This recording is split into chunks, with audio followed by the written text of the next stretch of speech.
Chợ cũ là một trong những khu chợ truyền thống của Sài Gòn từ những ngày đầu của thế kỷ 20. Ngày xưa thì nó rộng lớn hơn nhiều, nhưng ngày nay chợ cũ chỉ còn là một phần của con đường Tôn Thất Đạm, quận Nhất. Và mỗi khi nhắc tới ẩm thực của chợ cũ, chắc hẳn ai cũng sẽ nghĩ tới những quán cơm người Hoa hay nhà hàng nổi tiếng, mà quên rằng ngay tại khu chợ này vẫn còn tồn tại hai tiệm hủ tiếu lâu năm với hương vị nguyên bản gắn liền với văn hóa ăn sáng của người Sài Gòn xưa. Và thân chào các bạn đã trở lại với Chef Cooking and Sharing. Mình đang di chuyển trên đại lộ Hàm Nghi để đến với một khu chợ đã từng là nơi giao thương, tập kết hàng hóa lớn nhất của Sài Gòn, nằm ở phía bên tay phải con đường này. Từ chỗ tiệm bánh mì Như Lan nhìn vô, thấy cái tòa nhà Bitexco đường Hồ Tùng Mậu trải dài tới Huỳnh Thúc Kháng. Đó chính là quy mô của chợ Bến Thành ngày xưa. Và sau khi chợ Bến Thành mới được dời đi và xây xong vào năm 1914, thì khu chợ này bị giải tán một phần, thu hẹp về nhánh Tôn Thất Đạm. Từ đó cái tên chợ cũ được sinh ra, cũng chính là chợ Bến Thành cũ đó các bạn. Và trong cái ngôi chợ cũ này cũng có một tiệm hủ tiếu rất là cũ luôn, không có bản hiệu, nhưng mọi người ở đây vẫn thường gọi là hủ tiếu cô Chánh, nằm ở trước dãy nhà số 69 đường Tôn Thất Đạm, phường Bến Nghé, quận Nhất, với 3 người bán, mỗi cô sẽ phụ trách một phần việc khác nhau, từ chế biến cho tới bưng bê, thu tiền. Tiệm cô Chánh thì không có menu vì thường là chỉ bán cho khách quen trong chợ, nhưng mình hoàn toàn có thể nói cô làm bất cứ món nào, từ các loại hủ tiếu dai, hủ tiếu mềm, mì lớn, mì nhỏ, hoành thánh, để ăn cùng với các nguyên liệu quen thuộc như tôm, thịt và lòng heo. Gian bếp của cô tuy nhỏ, cũ kỹ, nhưng trông vẫn rất là sạch sẽ và đậm chất hoài cổ của ngày xưa, có thể nói là không thể nào quên đối với thế hệ 8X, 9X trở về trước.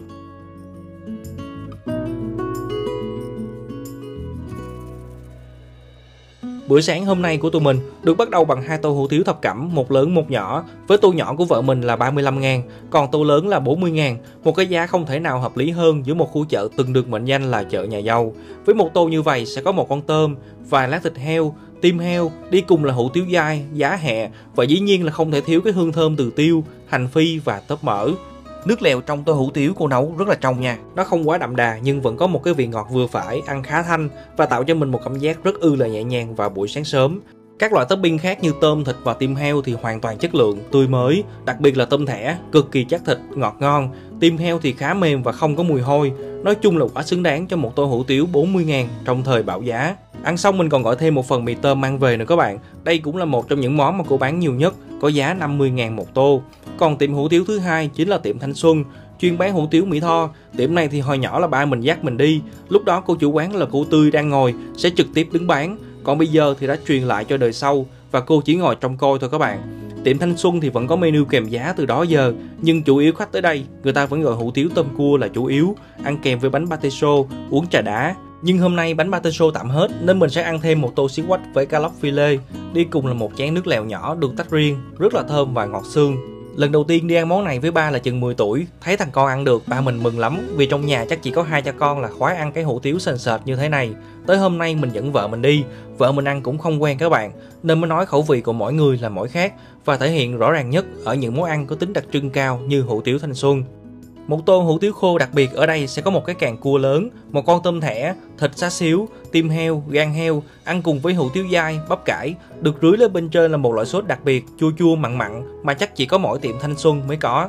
Khi ăn thì mình có thể chan thêm nước lèo vào tô hủ tiếu hay húp riêng tùy thích. Với mình thì đây là một trong những nơi có chất lượng nước lèo đậm xương nhất ở Sài Gòn. Sợi hủ tiếu thì hôm nay quán trụng có vẻ hơi nhão, nhưng nhìn chung cũng không quá ảnh hưởng tới hương vị tổng thể. Càng cua thì vẫn có một chất lượng khá tốt, chắc, ngon, tôm cũng vậy, tất cả đều là những nguyên liệu tươi mới. Còn xá xíu, tim gan hay thịt cá phi lê, xí quách cũng được chế biến sạch sẽ, thể hiện rõ ràng cái chất mềm mại, ngọt nước vốn có trong những món ăn của người miền Nam nói chung hay miền Tây nói riêng.